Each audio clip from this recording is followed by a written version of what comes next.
There are cheaper options, there are better looking options, but I'll still all ignore all of them. Okay, so hear me out. Whenever I go from campus to my home, I have to cross Delhi. Like I have to catch my train from NDLS. And it's been around 3 plus years that I'm staying on the campus and I'm going from home.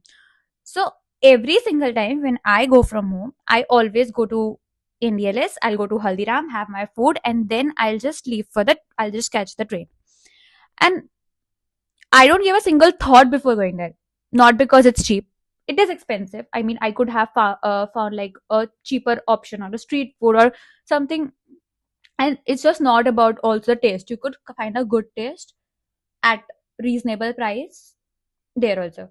But and it's not just about that there are no other outlets or I don't have the alternatives. There are many outlets at NDLS, unlike Nizamuddin, that you have don't have anything good outlet to eat nearby, but I still go there. And because that is something that I'll get me a comfort food. I mean, I know that I'll get a good food, clean food, vegetarian food.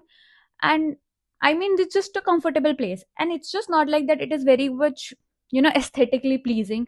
The branding and all is good, but if you go to the NDLS outlet, it is on the first floor, so you have to carry your bags on the first floor. Secondly, every time we have a vacation from college, it is the peak vacation phase, and around 8 p.m. you not you will not find a single place to sit on Haldiram. You have to wait. There's a long line to order food.